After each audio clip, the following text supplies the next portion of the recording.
Hi, my name is Barrie Crampton. Welcome to another episode of Straight Out of Crampton. I'm ashamed to say that I checked the time on my real gold Rolex.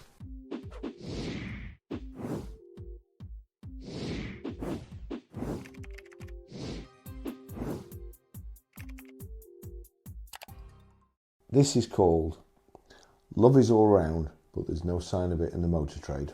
Love Is All Around was first released by the Trogs in 1967.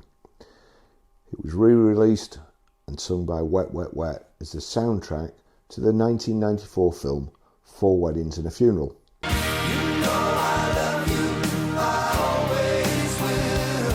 I didn't think the record was that fantastic, but Hugh Grant was the star of the film, and when he turned up at the premiere with his girlfriend Liz Hurley, she was wearing her LBD, or little black dress in ladies' talk. It consisted of little more than two pieces of cloth that were held together by safety pins. Both the film and the record were subjected to the kind of spin and global publicity that money alone could just not buy. Well, that is at least not until a year later when Hugh, let's give him the benefit of the doubt here, bumped into Divine Brown in Los Angeles. Some guys like going out with scantily clad women. I'm by no means a prude, but I think there's a time and place for that. And the only arm candy I'd be seen out in public with is a nice solid gold Swiss chronograph. If Liz was my girlfriend, I'd have made her go back and put a very long jumper on over a LBD. No publicity is bad publicity, but poor old Hugh looks like he doesn't agree in this picture. Taken by the police for his lewd behaviour, rap sheet. What on earth was he thinking of? He was an instantly recognisable celebrity driving a white BMW convertible and cruising Sunset Boulevard looking for a prostitute, allegedly. Apparently she wanted $100 to go to a hotel, and even though he's a multimillionaire, he only had $60 in his pocket, so she agreed to do it in his car. Hugh proved himself to be an excellent negotiator and obtained a 40% discount. He must have been in a hurry, and he made the schoolboy error of leaving his ignition switched on.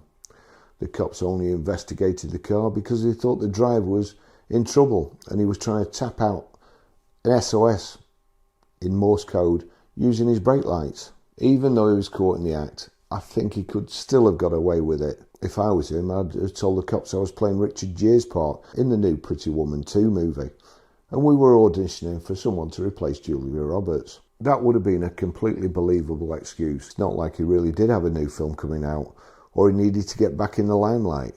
He'd never left it. It was just the opposite. I'm sure he would have been hoping that an LA Vice charge sheet was like a big lottery win, and he could tick the no publicity box. The newspapers smelled blood, and they hounded him and Liz to death. He was publicly humiliated, and Liz, who was the love of his life and one of the most beautiful women in the world, dumped him. On the bright side, his career went from strength to strength. Hugh Grant seems like a nice bloke to me. Usually I think he drives an Aston Martin, but a friend of mine thought he spotted him in the nearby village of Longton. He was driving a Ferrari, which he was probably testing or picking up from one of the best supercar dealers in Great Britain, William Loughran. Actually, I'll try and remember to put a link in it. It's fantastic cars. It would seem that his taste in cars is great, but in his women, not so much. Apart from Liz. I'm not making excuses for him, but for every beautiful woman, there's at least one guy that's fed up with her. Even so, Hugh. Divine Brown sold a story to the newspapers and became a millionaire overnight. Love Is All Around had been at number 1 in the charts for 14 weeks. So it came as a bit of a surprise to the record industry and the majority of his fans when the lead singer of the group, Wet Wet Wet, Marty Pellow, I wasn't surprised. I thought that creating your own shortage was a cunning and devious plan. But that was because I was in the car job. It occurred to me, being that sneaky, if Marty ever got tired of making a fortune from re-releasing other people's records, he could always make a living in the motor trade. He never had any intention of withdrawing the record from sale, but he'd been given the chart statistics and realised he wasn't going to stay at number 1 for the 15th consecutive week.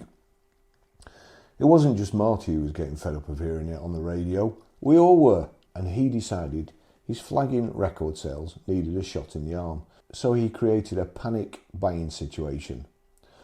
Gullible British Joe public likes nothing better than an opportunity to panic buy. They rushed to HMV in the thousands, stopping only to fill the petrol tanks on the way, just in case the tanker drivers went on strike while they were at the shops. Same happened with EVs. Oh yeah, can't get them. Oh, I want one. Now, too many EVs. Marty had done it. The record climbed to the top of the charts for the 15th week in a row. Now, I will give Marty his due. He could certainly belt out a tune, but he was no rocket scientist.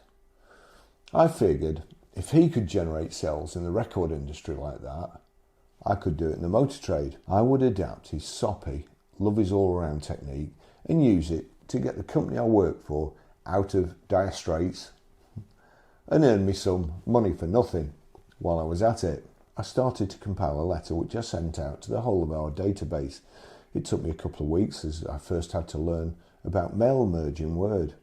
In order to stand a chance of working, the letters could not be generic. They would have to look personal and make the customer feel like they'd been singled out for an offer and were valued and special. They could not be addressed to the car buyer or to whom it may concern. Our new sales manager had thrown in the towel after 3 months, and my boss had interviewed and was just about to appoint someone who I knew previously, and I couldn't stand him. I knew I wouldn't be able to work for him, so I handed my notice in there and then when he told me. They didn't want to lose me or my contacts, so they offered me the manager's job if I agreed to stay and commit my future. I'd been hitting my targets and making a comfortable living with no hassles, just selling cars. But my choice was either leave and say goodbye to all my hard work and prospecting, or to accept the poison chalice, a better company car and a huge pay rise, which amounted to the sales manager's job. To demonstrate my dilemma, if you were given the choice of having world peace or Bill Gates' fortune, how many Lamborghinis would you buy?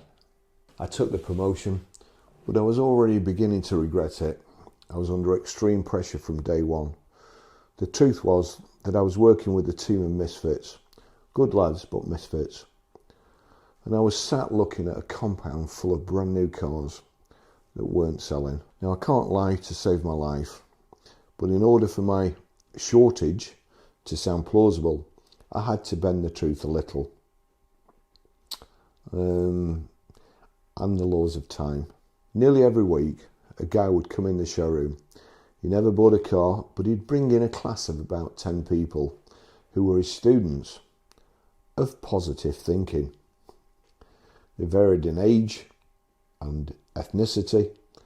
Their goal was to make enough money to buy a new luxury car.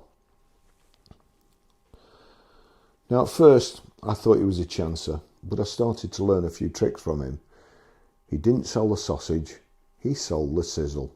He brought them in to see the car of their dreams, to touch the gleaming paintwork, to sit behind the wheel, to caress the plush leather upholstery, to inhale the new car smell. He told them to close their eyes, imagine signing the documents and taking delivery of the new vehicle. If they did as he said, he promised that the laws of attraction would bring their just rewards. Buzzing with positive vibes, the students would all help themselves to a selection of our brochures, toddle off home to pin the pictures on their mood boards, scrapbook, or today it'd be Pinterest, and plan how they would achieve their goals in their chosen career. Oddly enough, I never saw him bring in any car salesman, but I'll try anything once, especially if I'm desperate. And there's even the slightest chance that it may work. I took a leaf out of the Positive Thinkers book. I imagined our compound was completely empty of new cars. Then I checked the time on my imaginary solid gold Rolex, which any salesman would kill for, and proceeded to write the letter as if I was from the future, and my plan had already succeeded, and we were really short of stock.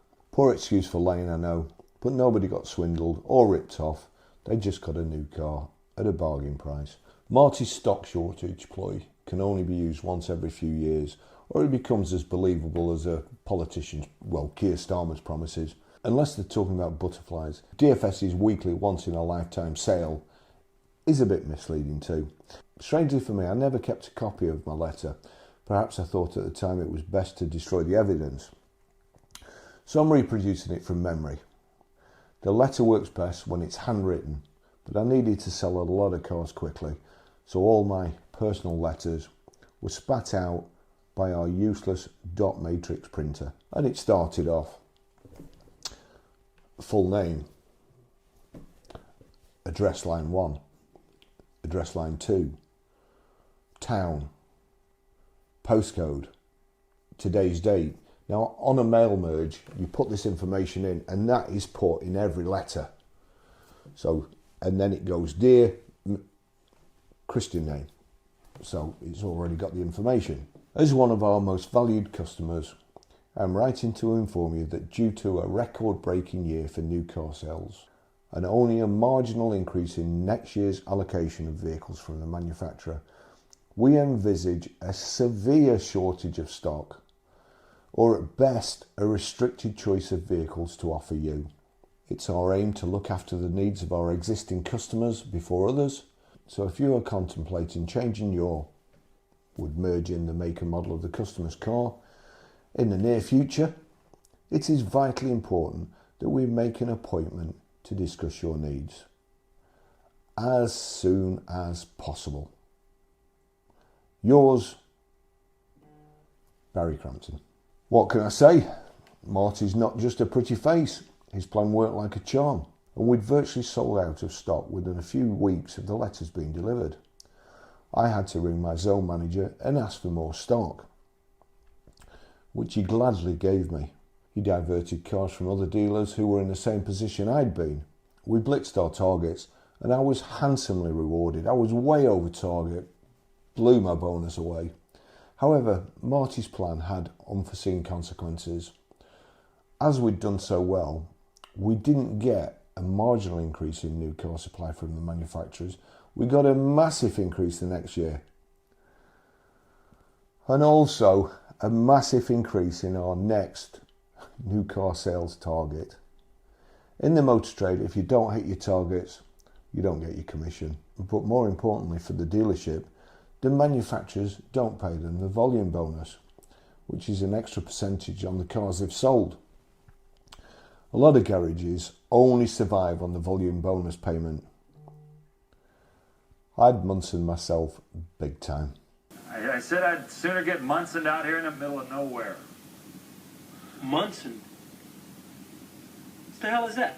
You know, Munson. To be up a creek without a paddle, to have the whole world in the palm of your hand and then blow it. You know, it's a figure of speech.